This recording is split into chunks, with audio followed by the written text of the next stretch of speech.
Welcome to Wild West Love Chronicles.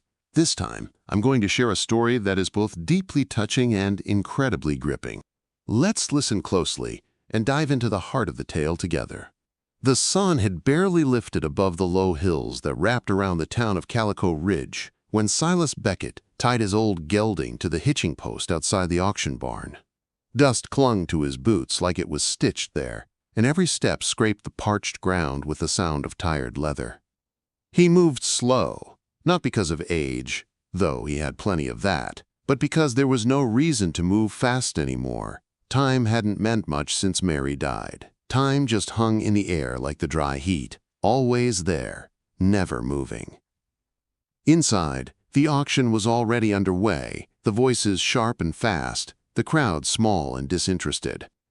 The regulars were there, same as always. Ranch hands looking for deals, younger men trying to make names for themselves, and the occasional slick-haired outsider thinking they could wrangle something cheap and sell it for more across county lines. The auctioneer, Floyd Watterson, called out bids in his usual sing-song rhythm, his voice echoing off the warped wooden beams above.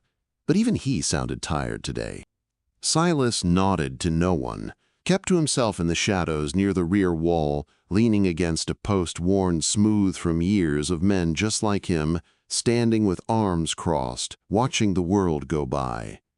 He hadn't come for anything in particular. He didn't need cattle. He barely kept half a dozen head these days, didn't need tools, didn't need nothing, truth be told. But sometimes, just being among the voices, the haggling, the shuffle of boots, and the call of bids made him feel less like a ghost. Then came the horses. Most were work-worn or old or too young to handle. Floyd worked through them fast, and the crowd grew thinner with each lot. People were saving their coins or losing interest. A few decent animals got decent prices, but there was nothing special in the bunch. Then, near the end, they brought her out.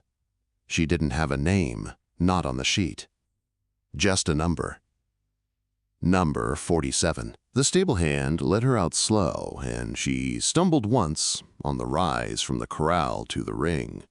A few laughs from the rail, nothing kind. Her coat was gray, but it was hard to tell beneath the dirt and dried sweat. She was thin.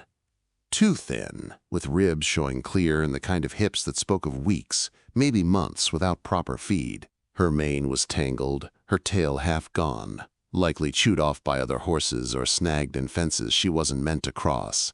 But her eyes caught Silas like a nail through wood. They weren't wild, like some broken horses. They weren't scared either. They were steady, watching. And somewhere behind all the grime and weakness, there was something sharp in her, something waiting. Like the fire hadn't gone out. It had just gone low. Floyd didn't even bother with a pitch. Lot 47, wild mare, caught off Carson Range. No papers, no brand. Who'll give me 10? Silence. No hands. $10. 10 to start. Still nothing. Floyd cleared his throat. All right, 5 then. $5. She ain't good for much, but she ain't dead. The stable hand shifted nervously, trying not to look like he pitied the animal, but failing. Someone near the gate muttered, "Should have been put down." Silas stepped forward. His voice wasn't loud, but it cut clean through the barn. "I'll take her. 5. Floyd blinked. "We got 5 from Mr. Beckett. Anybody go 6? No? All right, sold." Somebody laughed. That old man just bought himself a ghost with hooves. Silas ignored it. He walked slow to the edge of the ring, took the rope from the stable hand and looked the horse over. She didn't flinch when he touched her. Her hide twitched at his fingers, but she didn't shy away. She looked up at him, not down, not off to the side, right up into his eyes. "What the hell's your story, girl?" he whispered. She didn't answer, of course, but her ears flicked back, then forward again, as if she understood.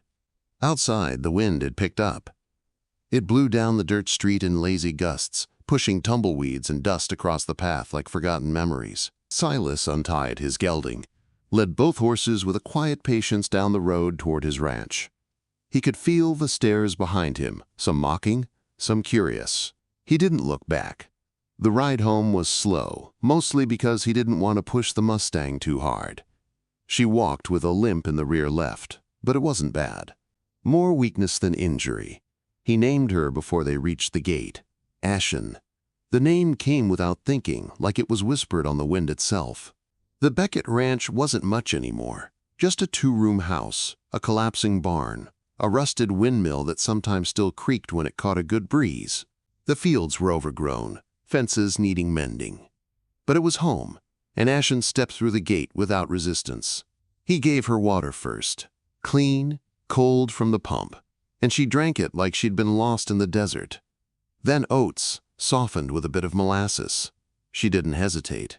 Didn't even spook when he brushed the caked dirt from her sides. She stood like a statue, and Silas worked in silence, hands steady, eyes studying every scar and hollow on her frame. Later, when the sun dipped low and the land turned gold, he sat on the porch with a cup of lukewarm coffee. Ashen stood in the corral, her silhouette framed against the dying light. The wind picked up again, and he caught a smell on it. Smoke, sage, old earth. The kind of smell that came from no fire he'd lit. The air felt heavier than it should. He dozed in the chair without meaning to, and in his dreams he heard hooves. They were fast, powerful, 100 or more, rushing across the plains, shaking the ground beneath him. He stood in the dream, but the land was different, raw, untouched, full of color and noise. Drums beat like heartbeats. Voices called out, not in English, but in something older, something sung into the bones of the earth. He saw a rider on a white horse, not quite ashen, but close. Painted face, black hair flying in the wind, spear raised high. The rider turned to him, and the face. It was familiar, young, full of something he'd buried long ago. He woke with a start. The wind had died. The moon sat high over the ridgeline, casting long shadows over the fields. Ashen still stood in the corral, but she wasn't asleep. She watched him, ears forward, eyes gleaming in the silver light. Watching, always watching. Silas rubbed his face. His hands trembled, just a bit. "Damn fool," he muttered to himself. "Just a dream." But the drumbeat still echoed faintly in his chest, and the smell of sage hadn't left the air. He stood and walked down to the corral, stepping slow through the grass. Ashen didn't move. Her breath was steady, her gaze fixed. Silas reached out and placed a hand on her neck. Her skin was warm, pulsing beneath his palm. Her eyes closed, and for a moment, everything went still. Not just quiet. Still, like the world was holding its breath. A coyote cried out in the hills. Ashen stirred, her ears twitching, then turned her head slowly toward the dark horizon. Silas followed her gaze, but there was nothing there, just open land and stars. Still, the unease in his gut wouldn't leave. He whispered again, "What the hell's your story?" Ashen said nothing, but something deep inside him stirred. Something old and buried. He had no way of knowing it yet, but this wasn't the end of a journey. It was the start of one. The sun hadn't yet risen when the stillness broke.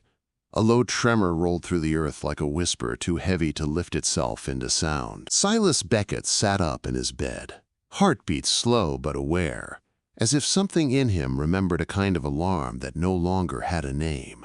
His breath caught in his throat, and his ears strained in the dark, listening. Nothing. Then the sound came again, deep, steady, like thunder far off, except it wasn't in the sky. It was coming from the earth, a rumble, rising. Hooves! He threw back the covers, his knees protesting against the cold floor, and moved to the window. Through the curtain of dawn shadow, he saw movement, dust. Lots of it, lifting and rolling across the far edge of his land like a storm. For a second, he couldn't process it. The sight didn't belong to his world anymore. It belonged to books, to memories, to a time long buried under wires and rails. A line of riders emerged from the dust, then another and another. Horsemen. Dozens of them. their silhouettes cut sharp against the pink sky. The sun touched the horizon, and gold spilled across the open plains, illuminating feathers, lances, and glinting metal beads woven into long black hair. The line stretched wide, 100 strong or more, riding slow and silent toward the ranch. Silas didn't move. He stood at the window for a long time, letting the vision settle into his bones, before he finally stepped back, pulled on his boots, and buttoned his shirt with slow, deliberate fingers. At the door, he took his hat from the nail and stood with it in his hands, rubbing the brim with his thumb. The sun was rising behind them now, casting their shadows long across his land, and the light reached Ashen first. She stood in the corral, motionless, ears forward, facing the riders. Her muscles were tight beneath her skin, not fear, recognition. Silas stepped out onto the porch as the horses came to a stop 100 yards out. The dust settled around their legs like mist. The lead rider nudged his mount forward, the others waiting behind like statues. He rode slowly, deliberately, until he was 10 feet from the porch. Then he dismounted.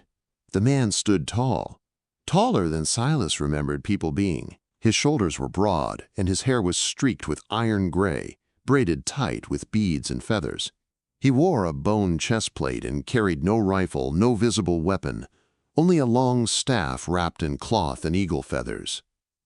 His eyes were the same color as the sky before a storm. The man looked at Silas, and for a moment nothing passed between them but wind. Then he spoke. The voice was low, rough like gravel soaked in memory. "You have her." Silas stared at the man's face. The lines were deep, carved by sun and years, but the shape of it, the set of the mouth, the scar under the left eye. Silas swallowed. "Tahoma." The Apache chief's lips twitched just slightly into a smile. "Not for a long time. They call me Atsa now." Silas stepped off the porch, his boots crunching in the dirt. "I thought you were dead. You thought wrong." Silas looked past him at the riders, warriors, every one of them, painted faces, old leather. Some young, some near Atsa's age, but all of them still waiting. Their horses didn't even shift. Ashen let out a long breath, one of those deep, trembling exhales that seemed to carry more than air. Atsa turned his head toward her, and his whole body changed. His shoulders lowered, his mouth softened. He walked past Silas, slow and steady, to the edge of the corral. He didn't speak. He didn't move to touch her. Ashen walked to him. She stopped just inches away, her breath stirring the feathers on his chest plate. Atsa lifted a hand, placed it against her cheek. His eyes closed. The wind died completely, and for a moment, the world held its breath again. "She was taken," he said quietly. "4 winters ago. Raiders out of Santa Cruz. I tracked them as far as the Gila. Then I lost the trail." Silas nodded once. "Found her at an auction. $5. Atsa turned to look at him. $5 for a warhorse of the White Mountain people. $5 for the one who carried me through fire and blood and thunder. I didn't know. You do now." The words hung heavy in the air. Silas looked at Ashen. "She's yours, if you want her." Atsa's brow furrowed. "She doesn't belong to me. Not anymore. Not to you either." "Then who?" Atsa looked at the land stretching out behind the ranch. "She belongs to this, to the earth, to the spirit between us." Silas glanced over at the other warriors. One of them had stepped forward, a younger man, lean and tense. His eyes locked on Silas like a hawk eyeing a rabbit. He spoke quickly, sharply in Apache. Atsa raised a hand and answered him in kind, calm, and firm. The young man fell back without another word, but his gaze remained hard. "Not all of them agree," Atsa said. "Some want to take her, some want to burn your house down." Silas raised an eyebrow. "That's so. But I told them," Atsa continued, "that this man once pulled me from a river when I was too weak to swim, that he took an arrow meant for me, that he stood against his own when they would have skinned me." Silas looked away, his jaw tight. "That was a long time ago. Doesn't make it less true." Ashen pawed at the dirt, her ears flicking back. "I didn't know it was you when I bought her. Silas said. Otsa turned to him fully now. And if you had? I'd have still brought her home. A long silence passed between them, filled only by the soft rustle of feathers and the breathing of 100 horses. Otsa walked past him again, back toward the line of riders. He called out something in his native tongue, and the warriors parted. One of them rode forward, leading a second horse, a sturdy bay packed with gear. Otsa took the reins and brought it to Silas. Come with me. Where? To the place where our blood first mixed. Silas hesitated. That was a long ride. You still ride? Silas's lips curved. Not as fast. Then we ride slow. Silas looked up at the house, at the corral, at the stretch of land he'd worked and bled on for decades. Then he looked at Ashen. She stepped forward and bumped her head gently into his shoulder. He let out a long breath. I'll get my rifle. You won't need it. He left the porch behind. By the time the sun had risen high enough to bake the dirt, the two old men rode out, side by side, down the long trail toward the past. Behind them, 100 silent shadows followed. Ashen walked between them, neither claimed nor led, her head high, her step steady, and somewhere far behind, the wind picked up again, carrying the scent of fire, of blood, and something else, something old and sacred, rising once more into the light. The desert swallowed them. Silas hadn't ridden this far in years, not beyond the outer grazing trails that curled around the edge of his property. But this was different. This wasn't a ride for cattle or fence lines. This was something deeper, older, heavier, with silence. The sky stretched above them in a pale, endless sheet of blue, unbroken by cloud or mercy. Heat shimmered on the horizon, bending light into mirages that danced and vanished like ghosts. The land was dry but not dead. It held stories in its stones, and they whispered beneath every hoofstep. Otsa rode a few paces ahead, his broad back steady in the saddle, long braids swaying like dark cords against the line of his spine. He didn't speak. Neither did Silas. They didn't need to. The space between them was filled with memory, not conversation. Behind them rode the others, still and watchful, their presence like a tide, pushing against the silence, but never breaching it. Ashen moved between Silas and Otsa, her gait confident, almost proud. She didn't flinch at the rattlesnakes that rustled from sagebrush or the jackrabbits that bolted from their path. Her ears were forward, alert, but calm. She knew this land. They passed old trees twisted by wind, their limbs like reaching hands, and rocks shaped by centuries of rain that no longer fell. At noon, they stopped in the shadow of a tall stone ridge. The warriors formed a loose circle. Some sat, others stood like sentinels, scanning the horizon. Silas dismounted slow, his joints complaining, and let his knees rest while he leaned against his saddle horn. Otsa handed him a water skin without a word, and Silas drank deeply, letting it soak into his tongue and throat like something sacred. He passed it back, and their eyes met, briefly, but enough. You remember this ridge? Otsa asked finally. Silas squinted at the rock above. It looked like a ship's prow, jutting into the sky. Beneath it, a narrow trail twisted upward between thornbush and shale. He nodded. Lost my hat up there. You lost your temper up there, Otsa corrected. Threw it at me when I called your horse lazy, Silas huffed. He was lazy. He was tired. You didn't know the difference back then. Silas smiled, faint and dry. And you were mouthy. I still am. Silas laughed, just once, short and sharp, and sat on a flat stone. The sound echoed in the canyon like something that hadn't been heard in a long time. They camped that night at the base of the ridge, the sun sliding down behind the rocks like an old dog curling into sleep. The Apache built fires low and quiet, using mesquite and pinon wood that barely smoked. Otsa sat opposite Silas, with Ashen lying between them, legs tucked beneath her, eyes half-lidded. Silas watched the way Otsa stared into the flames, not lost in them, but connected, as if he could see stories dancing in the heat. Do you remember when we first rode together? Atsa asked softly. Cattle drive, Silas said. You weren't supposed to be there. My father said I was too small. You said if I could stay in the saddle till sunset, I could ride the whole trail. You did, Atsa smiled. I was scared, but not of the horse. I was scared of you. Silas raised a brow. Me? You had eyes like flint and hands that didn't shake. I shook plenty, just not where you could see it. The fire crackled. Ashen flicked her ear. Atsa picked up a stick and poked the embers. You remember the river? Silas looked away. Yeah. You were bleeding from your leg. I told you to stop walking. You said you'd rather drown than limp. Silas let out a breath. Stubborn fool. Atsa looked over. Both of us. They sat in the quiet, the stars blinking awake above them, and for a long while neither spoke. The past was a canyon between them, filled with sharp rocks and echoes. But the horse had bridged it. Somehow.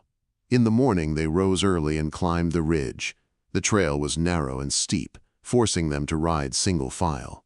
The horses worked hard, hooves scraping stone, dust lifting around their legs. Birds called overhead, hawks circling in the blue, their cries thin and hungry.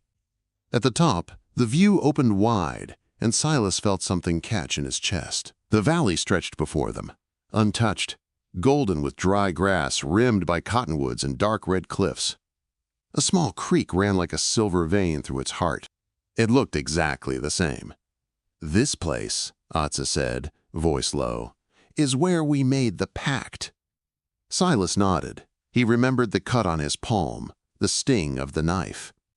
He remembered pressing his hand to Atsa's, blood mixing between their fingers, the words they'd said in two languages. Blood makes brothers. It had meant something then. Atsa dismounted and walked to a flat stone near the creek. He knelt and brushed away dust and leaves. Beneath it, carved into the rock, were two marks, a circle and a line. Their symbols, faded, but still there. We were boys, Atsa said, but we knew. Silas stepped beside him. We knew. They stayed there for hours, walking the old trails, pointing out places where they'd hunted, hidden, dreamed. They found the hollow log where they'd stashed a tin of jerky and a carved pipe. The tin was gone, the pipe broken, but the memories were intact. But peace is never complete. On the third night, as they camped by the stream, something shifted. The young warrior, Kano, they called him, stood watching Silas with eyes full of flame. He'd said little on the trail, but now he stepped forward, his hand on the knife at his hip. You trust this man, Kano said to Atsa, but I don't. Atsa didn't move. He has earned my trust. He is white. He is a settler. He walks land that was ours. He also saved my life. Kano pointed at Silas. How many of our people have men like him killed? Silas stood, slow. I've done things I wish I hadn't, but I never raised a hand against your people. Kano stepped closer. That makes you innocent? No, just honest. Atsa rose now. Enough. But Kano wasn't done. If you weren't you, Chief, I'd take the horse now, leave the old man behind. Ashen stood, muscles tight. Silas didn't reach for a weapon. He didn't have one. He just looked at Kano, steady. I didn't take her. I saved her. Kano spat in the dirt. Then Atsa stepped between them. If you challenge his right, you challenge mine. Kano looked like he might explode, but he stepped back, jaw clenched. Later, Silas sat by the creek, watching fireflies blink over the water. Atsa sat beside him. He's not wrong, Atsa said, but he's not right either. Silas nodded. He's angry. So were we. They were quiet again. Then Atsa said, when this is done, what will you do? Silas stared at the sky. Go home, fix the fence, maybe plant again. And the horse? Silas looked toward Ashen, who was grazing near the edge of the trees. She stays where she wants. Atsa smiled, soft and tired. That's the right answer. The next day they returned. The ride back felt different. slower, though no one said so, as if something had been left behind, or may be found again. When the ranch came into view, Silas felt his throat tighten. The porch, the barn, the crooked windmill. They looked smaller now, like memories made real again. The Apache riders stopped at the edge of the fence line. Atza turned to Silas. "This land," he said, "was once part of our range." Silas nodded. "Still can be." Atza's brow lifted. "Split it. Half for you, half for me. No fences between." Atza looked at him for a long time, then smiled. "That's not how your people do things." "I'm not most people." They clasped hands, not like men making a deal, but like brothers remembering something they'd once been. Ashen walked between them, then toward the gate. She stopped, turned, and looked back, as if to say, "We're home." And maybe, somehow, they were. The sound of hammers returned to the Beckett ranch. It began the morning after the riders left. At first, it was only Silas and Atza, measuring lines in the dirt with worn boots and quiet nods. They spoke little as they walked side by side, but each pause was purposeful, each glance weighed like a handshake. The wind carried the scent of juniper and sage, and above them, buzzards wheeled lazily in the wide sky, unconcerned. Ashen stood on the ridge above the house, tail flicking, watching like a guardian whose work had only just begun. Silas marked the boundary of the shared land with stones, not wire. Atza's suggestion: no fences, let the land breathe again, let the animals move, let the air pass. It wasn't the way the county did things, but Silas had never cared much for the county. He liked the idea of open ground, of waking and walking across soil that didn't ask who owned it. The first to return were Atza's family. 2 wagons creaked up the ridge, carrying his daughter, Noli, her 2 sons, and a pair of elders whose faces looked carved from the same rock as the mesas they passed. Behind them came more, 5 families in all, some on horseback, some on foot. They did not come with ceremony. They came with shovels, hammers, seed pouches, blankets, and pots. They came not to ask, but to begin. Silas stood on his porch with a mug of coffee, watching them unload without a word. It should have felt strange, but it didn't. His porch didn't creak in complaint. The windmill didn't groan in protest. Even the chickens, usually noisy and territorial, pecked the dirt with indifference as children passed through the yard. He watched one boy, maybe 8, chase a speckled hen around the barn with wide eyes and joyful screams. The hen squawked, flapped, and finally flopped onto a bale of hay, where it eyed the child with deep suspicion. The boy laughed and ran back to his mother, who called something in Apache. Silas didn't understand the words, but the music of it stirred something in his ribs. By week's end, 2 new homes stood along the creek, just past the cottonwoods where he used to fish as a boy. The homes were built fast but strong, logs hand-shaped, roofs sealed with clay and straw. Atza had carved symbols into the doorframes, stories in wood. Silas didn't ask their meanings. He felt them more than understood them. The work was shared. The Apache cut lumber and laid stone. Silas showed them where to find the cleanest water, where the coyotes passed, where the ground held onto rain longer than the rest. When he brought out old tools from the barn, spades, nails, an iron wheel, Noli smiled and said something to her son, who bowed awkwardly to Silas before taking the spade with both hands. It wasn't a peace treaty. It wasn't an agreement signed on paper. It was 2 lives folding into one space, not asking permission, not demanding payment. It was breath. The only one who seemed unchanged was Ashen. She roamed, not just the hills and flats, but between homes. One morning she was by the windmill, licking dew off the trough. By noon, she stood by Noli's fire pit, watching corn roast in the embers. That night, Silas spotted her on the ridge again, silhouetted by moonlight, facing the horizon, as if she still expected someone else to arrive. It was late summer when the bandits came. They didn't ride in guns blazing, didn't shout or boast. They came in silence, under the blanket of night, 6 men on horseback wearing ragged dusters and long hats pulled low. They circled the ranch like coyotes, testing the edge. One of the elders saw the glint of a rifle barrel in the moonlight and raised the call. Dogs barked, children screamed, fires burst awake. Silas grabbed his old lever rifle and was out the door before his boots were fully on. Atza met him at the barn, already armed with a longbow and a knife longer than Silas's forearm. His face was calm, but his eyes were fire. "They want horses," Atza said.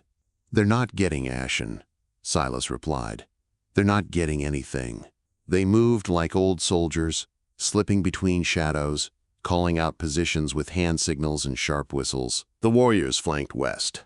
Silas and 2 men from the creek circled south. Atza took north with Noli, who moved faster than any of them. When the first shot rang out, it cracked the stillness like lightning splitting wood. A horse screamed. A man fell. They didn't try to fight for long. They weren't used to resistance, not here. Maybe they expected scattered settlers, unarmed and afraid. But what they found was something else. Unified, alert, quiet as wolves, and twice as fast. 2 were captured, 1 wounded. The rest rode hard into the hills and didn't look back. By morning, the captured ones were gone. Not killed, just gone. Silas didn't ask. Atza didn't tell. But the message had been sent. Word spread. No one knew the details. Not fully, but whispers drifted through towns like dry leaves. Rumors of Apache building homes on white land, of a ghost horse riding between them, of an old man and an older warrior breaking bread where others had spilled blood. Some folks came to see it.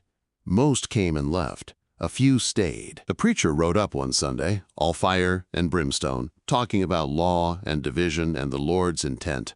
Silas listened from the porch, hat low, sipping coffee. Atza sat beside him, polishing a tool. When the preacher finally paused, breathing hard, Silas looked up and said, "You done?" The preacher blinked. "I beg your pardon?"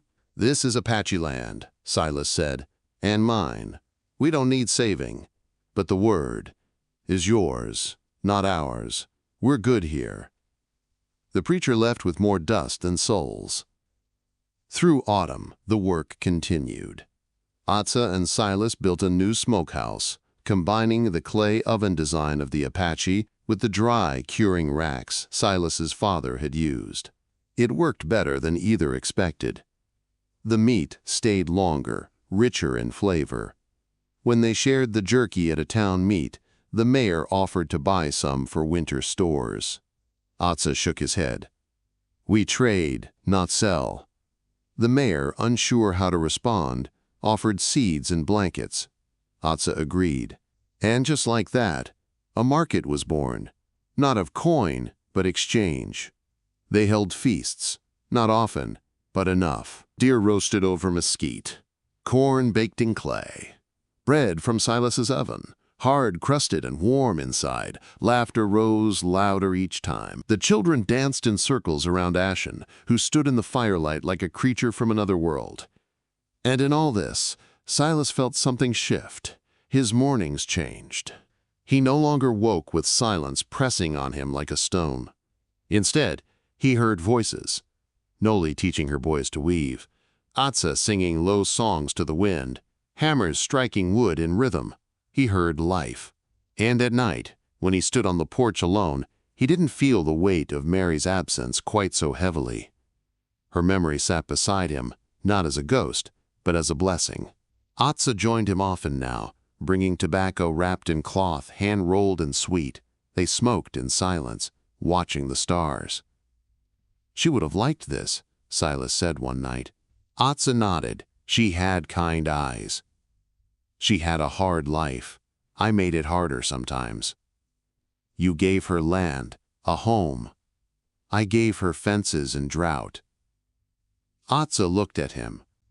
"But she loved you." Silas didn't answer. The stars blinked overhead. "She used to hum," Silas said quietly. "When she cooked, when she mended. Not real songs, just sounds. Sometimes I still hear it when the wind's right." Atsa smiled. "That's not memory, that's her." Silas believed him. They didn't speak after that, but the silence wasn't empty. It was filled. As winter came, they prepared together, shared stores, shared firewood, shared warmth. Ashen grew heavier with coat, slower in movement, but her eyes never dulled.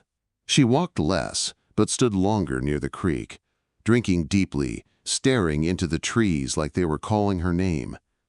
On the last day of the season, she vanished. No signs. No hoofprints, no fence broken, just gone. Silas searched the ridge. Atsa scouted the canyon. Nothing. She left as she had come, on her own terms. Silas stood on the porch that evening, staring at the trail that led north. "She went home," he said. Atsa joined him, breath misting in the cold. "Or she became the land again." They said nothing else that night, but both men knew something sacred had passed between them, and now, through them, the land was theirs, not in deed, but in spirit, shared, breathed, and blessed. And it would remain that way long after their names were forgotten, long after hoofbeats faded and fences fell. Winter came slow, like a tired man dragging a heavy coat behind him.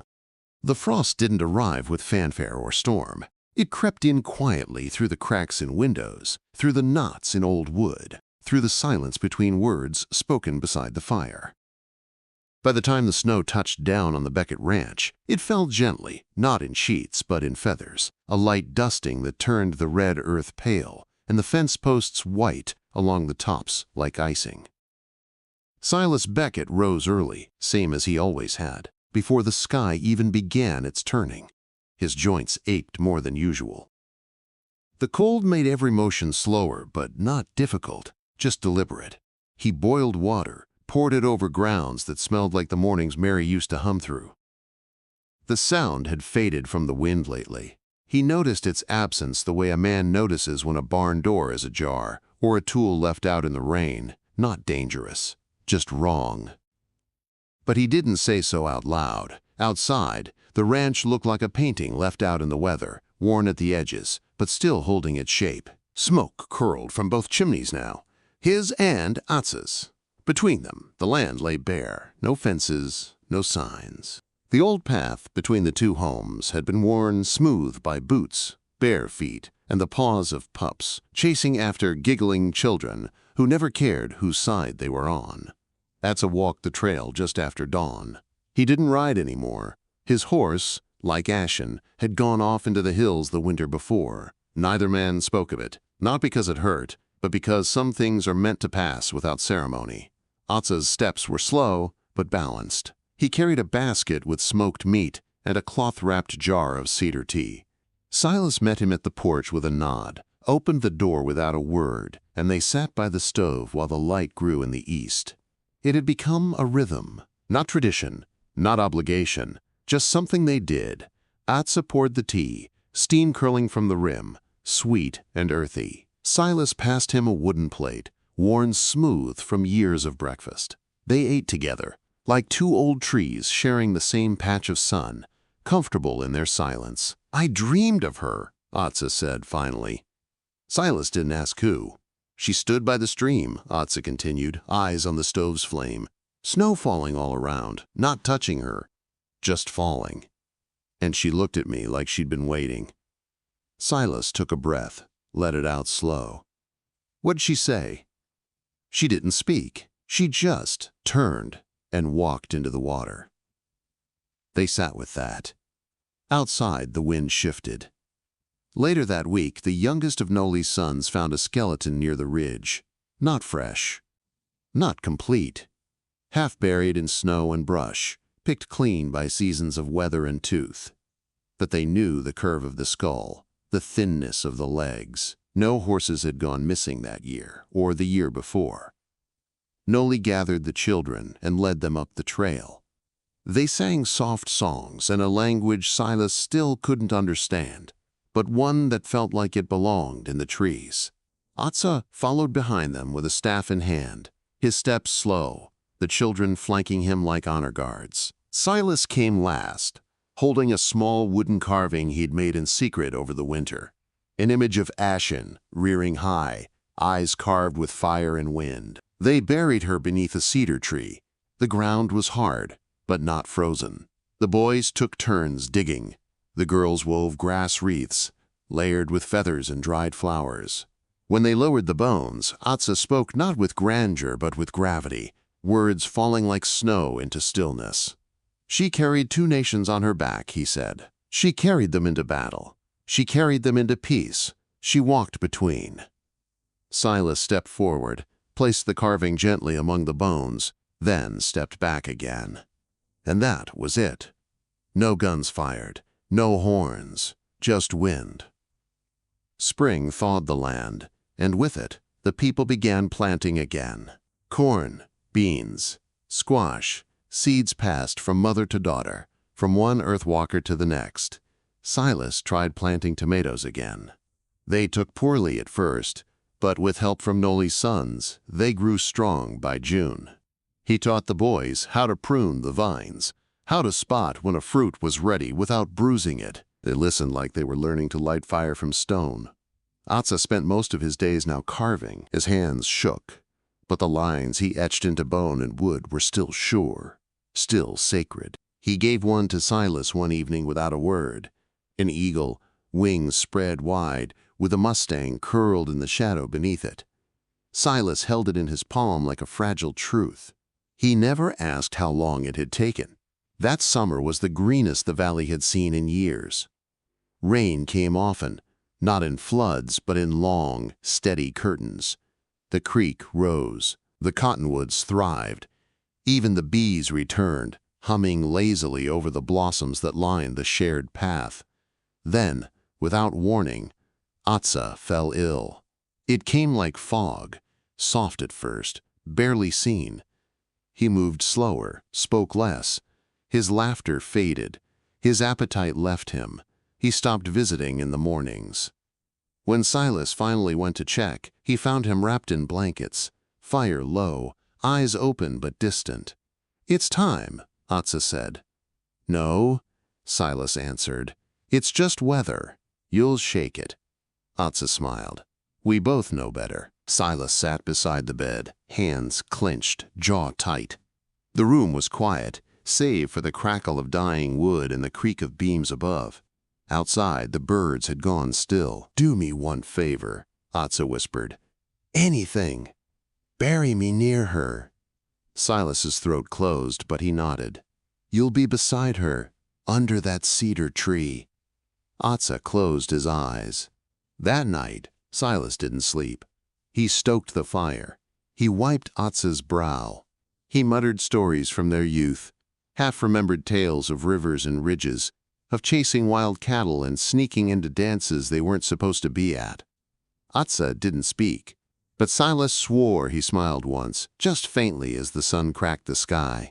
He was gone by morning. The funeral was quiet. Everyone came, Apache and settler, child and elder, every hand that had turned a shovel or stirred a pot or laid a stone on this land. They walked the ridge slowly, one behind the other, a single, unbroken line of silence and breath. Silas led them. He carried Atsa's staff in one hand and the carving of the eagle in the other. He laid both at the grave. The children sang, the women wept, the wind turned in the trees. Silas stood there long after the others left. He didn't speak. He didn't cry. He just stood, watching the grave until the sun passed its peak, until the sky turned from gold to blue to fire. And when he finally turned to go, a breeze lifted through the cedar branches, brushing his cheek with the gentlest touch, like a horse's breath. He smiled. The years that followed were kind. Silas didn't leave the ranch. He didn't need to. The world came to him now. Traders, neighbors, wanderers. They came to see the place where peace was made, not with guns, but with hands. They came to hear the story of the Mustang who walked between 2 men and turned enemies into kin. Silas told it less each year. Eventually, he told it only to the children. One summer night, he sat on the porch with Noli's grandson, now tall, almost grown. "Do you think she'll ever come back?" the boy asked. Silas stared at the hills, at the place where the sky touched the land. "She never left," he said. The boy frowned. "But she's gone." Silas smiled. "You'll understand one day." That night, Silas sat by the fire and listened for the hum in the wind. It came soft, just a note, just a flicker of sound barely heard. It carried laughter, hooves, and the sound of a woman humming while bread rose in the oven. He closed his eyes, leaned back in his chair, and let the fire warm his hands. When they found him the next morning, he was still, peaceful, smiling. They buried him beneath the cedar tree, beside the friend who'd once been lost to time.